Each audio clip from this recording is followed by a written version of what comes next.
Hey everyone, welcome back. Before we get started, let's set the texture resolution. I'm going to use 1024 by 1024 pixels for this tutorial, which is a good balance between quality and file size. Next, let's bring in a simple plane mesh.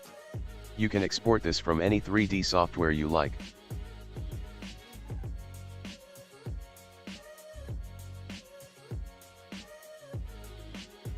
Now, we need a special texture with different colored areas that will act as an ID mask.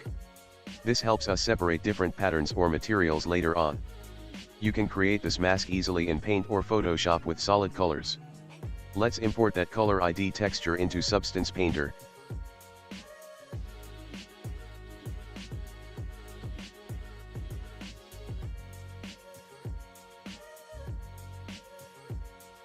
And in the texture set settings, we'll assign it as an ID mask. Okay, let's build up our base materials. First, create a fill layer, then put it inside a group. Add a black mask to the group, and switch to color selection mode inside that mask. Click on the color selection and choose all three colors you want for the pot surface. This will be our main red pot base. Now, go back to the fill layer and enable only the color and roughness channels. Set their values as I'm showing on the screen in the video. If you see white lines or small gaps in the mask, you can increase the tolerance in color selection to fix that. Adjust these values until you're happy with how the red base looks.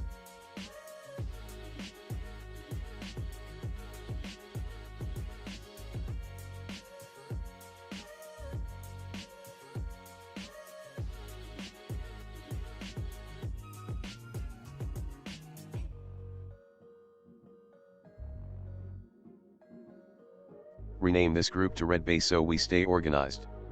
Now, let's add another fill layer. Turn off everything except the height channel. This will be used to create surface imperfections.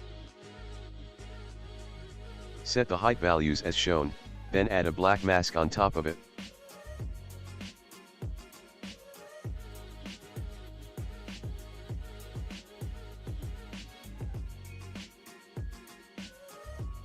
Inside the mask, add a black and white noise generator.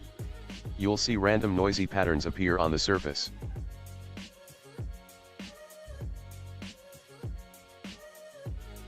Then, select this noise layer and apply a filter called Blur Slope on top of it. Adjust the blur slope values until you get a subtle, natural look for the surface.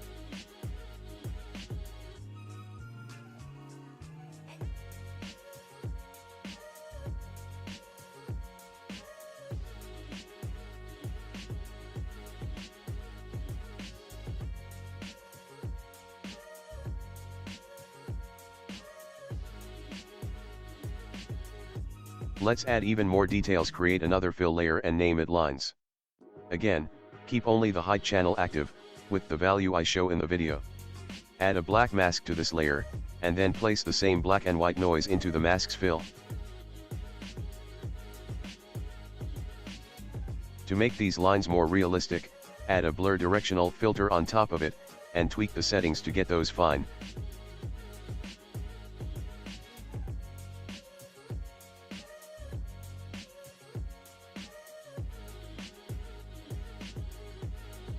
Now, let's move on to the white stripe pattern.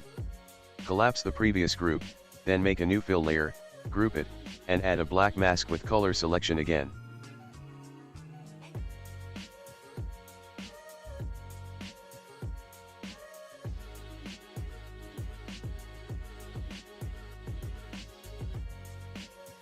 Inside the color selection, pick the top color strip from the ID mask. This will let us paint just that area white.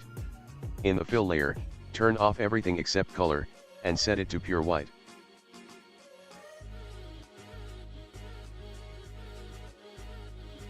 Next, select that white fill layer and add a black mask. Inside that mask, add a fill layer and look for a nice repeating pattern to use.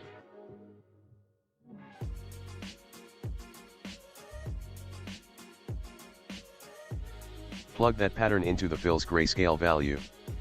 Adjust the tiling of this pattern to fit the pot nicely, so it looks like a decorative border.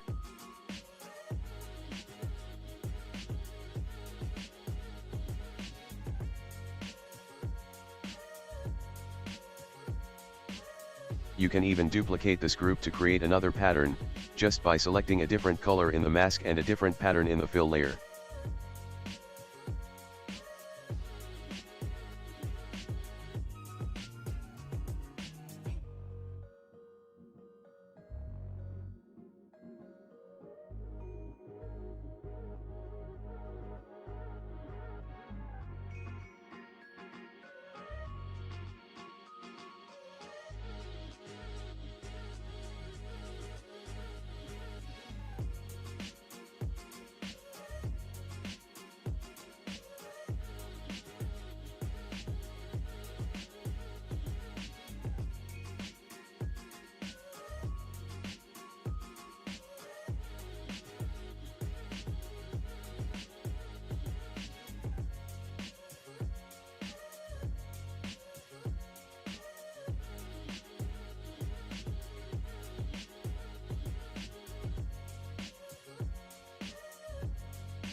When you're finished, you can rename your materials,